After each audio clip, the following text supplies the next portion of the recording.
Hello and welcome to Ask English Transformation, the show where you ask questions and I answer them. My name's Paul and I'm from English Transformation on the Gold Coast, where we help students from all over the world improve their English, pass tests, get jobs, basically change their lives through better English used in the way that native speakers actually use the language.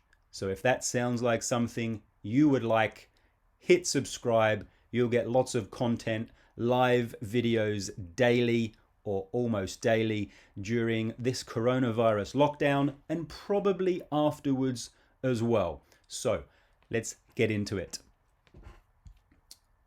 Well, I've been getting lots of questions recently via Instagram and Facebook every day.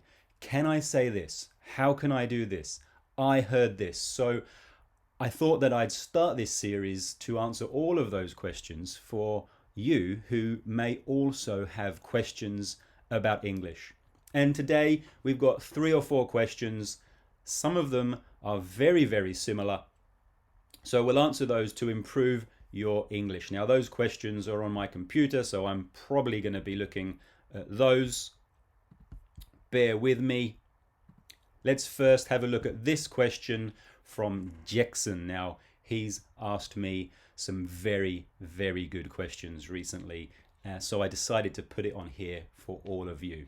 And this one is a little bit of a vocabulary question. And Jackson asks, or he says, I heard someone say, I'm 2 days behind. What does it mean? Can I say 2 days ago instead? You're a legend. Cheers. Thank you, Jackson. I do try. You're a legend as well for asking this question. Well, you can't say 2 days behind to mean 2 days ago. When we're talking about 2 days behind, we have to think of a schedule. So let's imagine that you have a project. You've got something to do, and maybe you've got 10 days to do this project. But you did some work on day 1 and day 2, so you are on time. You worked day 1, you worked day 2. If you keep working every day, you will finish. But on day 2 and day 3, you were sick and you didn't do any work. So now on day 5, you haven't worked for the past 2 days. So you could say, I'm 2 days behind. I'm 2 days behind schedule. That means you will either be 2 days late or you will have to work harder to catch up and then finish on schedule. So that's what 2 days behind means in the case that Jackson asked. Cool? I know that answered your question, Jackson, because in Facebook Messenger we were chatting and you said it worked. Thanks for the question, and I look forward to more from you. So hopefully that answered your question as well, or it's something new for you to use. 2 days behind, or not only 2 days. I don't know how far you are behind on your project, but a time and behind means not on schedule. Cool? All right, now we've got one from Camilla. I understand my teacher, but it's so hard to understand natives speakers. How can I do? All right, well, we get to your answer very shortly, or my answer. First of all, it's not natives speakers, it's native speakers. With natives here, we don't put the plural. If you took out speakers, you could say natives. But now, as it's kind of acting like an adjective, we don't pluralize that. So it's hard to understand native speakers. And not how can I do. After how, we need a complete idea. So how can I do it would be okay. Instead, you probably want to use what can I do? What can I do? So your question is about understanding native speakers. Okay, well, the problem is that when your teacher speaks to you, and probably me now, they speak very clearly and every word is pronounced so that you can understand it. But that's definitely not how native speakers outside the classroom speak. And it's really not how your teacher should speak either. I think your teacher should speak at a normal pace. It's harder for you in the class to understand that, of course, but it's better over the long run if you hear normal native speak or native speaking. So what can you do? Your teacher is not going to speak quickly so that you get used to it over time. They're going to speak slowly so you can understand. So you're going to have to do something yourself. Now, the reason you can't understand native speakers is because native speakers speak quite quickly, you think, but really they just cut some sounds and squeeze words together. And so most of you don't like prepositions. That's one of the things that native speakers cut out. And it's a mistake that even the best English speakers do make. You say things like, I love listening music. I love listening music. Of course, that's wrong. I understand what you mean, but it is a little bit wrong. The correct sentence is, I love listening to music. But a native speaker will say, I love listening to music. We swallow that too, and it's just a little sound. Now, native speakers know it's there. And when we squash words together, we know the whole sentence because we've had 10, 20, 30, 40 years of listening to this and seeing it.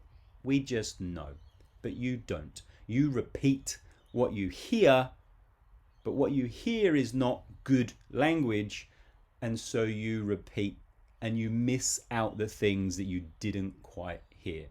You don't hear to, so you don't say to. So native speakers don't pronounce things clearly enough for you. That means you have to get better listening. So really what you should do is practice focused listening. You should listen to a sentence, 4, 5, 6 seconds. Listen to a sentence, write it down, and then look at the sentence and think, is that good? Probably not. I didn't quite get it. Well, listen again and write it again, and then check it and think, did I get that? Maybe not. And you repeat this 3, 4, 5 times. Or if you do that, then you look at the correct sentence. It's written down for you in a document that I'm going to give you.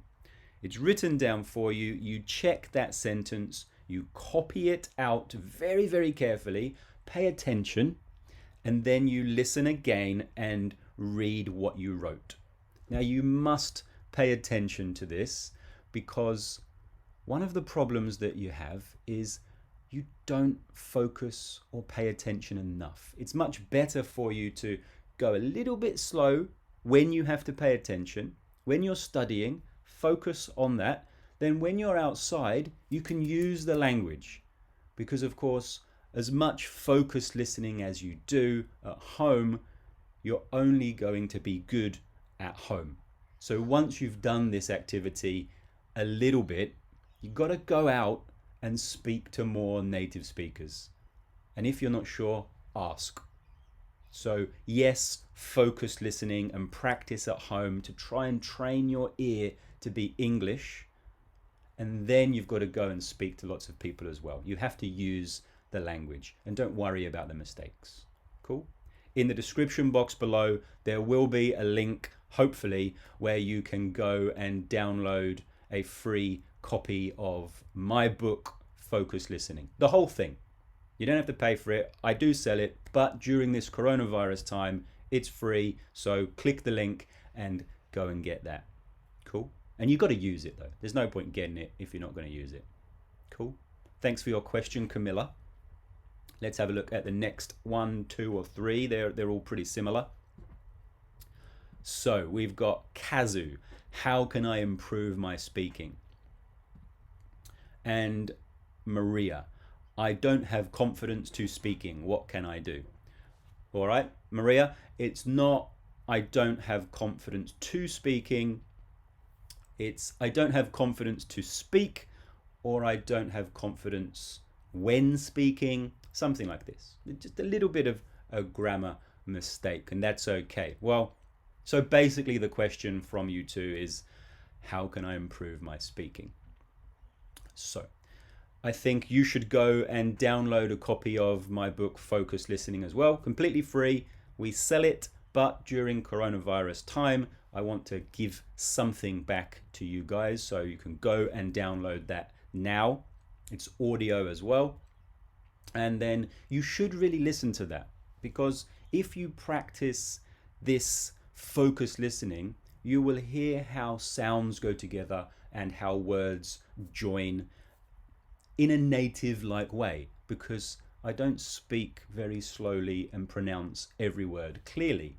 I speak quickly based on 24 topics of IELTS, and then you will get lots of vocabulary, lots of grammar. You'll hear how the things join like a native speaker.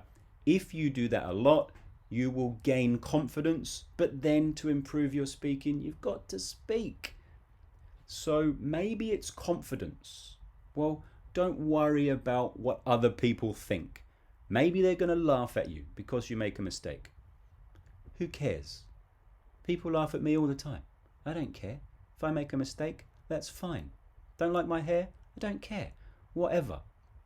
So you have to get over that, but that can be very hard. So maybe you could create some questions first that you know the answers to. You might not be wearing a watch, and you could ask, what is the time? But of course, that's a little bit rude. You should go with, excuse me, but could you tell me the time? Because native speakers often use but after excuse me. Excuse me, but could you tell me the time?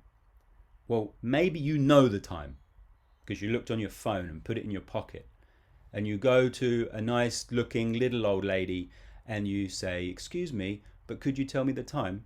She's going to answer you. You know the answer, but that's okay. It was a little bit of interaction and you maybe get a little bit more confident. Then you might ask where something is. If I was in Tokyo, I might ask in Japanese, and I can't do that. Excuse me, but where is Tokyo Tower? Or whatever. It's pretty big. I probably would be able to see that. So I'd go far away and ask somebody. Or if I was in Surfers Paradise, I might want to know where the beach is. Well, I know where the beach is, but I walk away from the beach, I have my question ready, and I ask somebody, excuse me, could you please tell me where the beach is? They will give you directions. You know the directions, so you can practice. Oh, what did they say? Okay, they said this. It gives you a little bit of confidence. And then you can go and talk to other people about other topics. Cool? Finally, there are lots more things, but finally for now, learn the vocabulary about the topics you enjoy. There's no point looking at the textbooks in your class that talk about rubbish you don't want to know about and is not interesting for you. So learn about the topics that you like and that you will talk about. And then with your friends who you have things in common with, you can start talking about these topics. And if you know a lot about the things you like to talk about, you will be able to talk more. Cool? And the main thing is you just got to stop worrying about the opinions of other people and just go for it. Everybody makes mistakes. Nobody's perfect. Just have a go. Stop worrying about perfection and just try to be excellent. Cool? Motivation is over. Those are the things you should do. Don't forget, go to the comments or the description box below and download a copy of my book, Focus Listening, completely free during coronavirus time. Thank you very much. Please, if you have any questions and you would like me to answer them, you can put them in the comments below, or you can go to my Instagram account at English Transformation. It's in the description box below, or you can email me, paul@english-transformation.com. It's in the description below. Go and practice your speaking and have a great day. Bye-bye.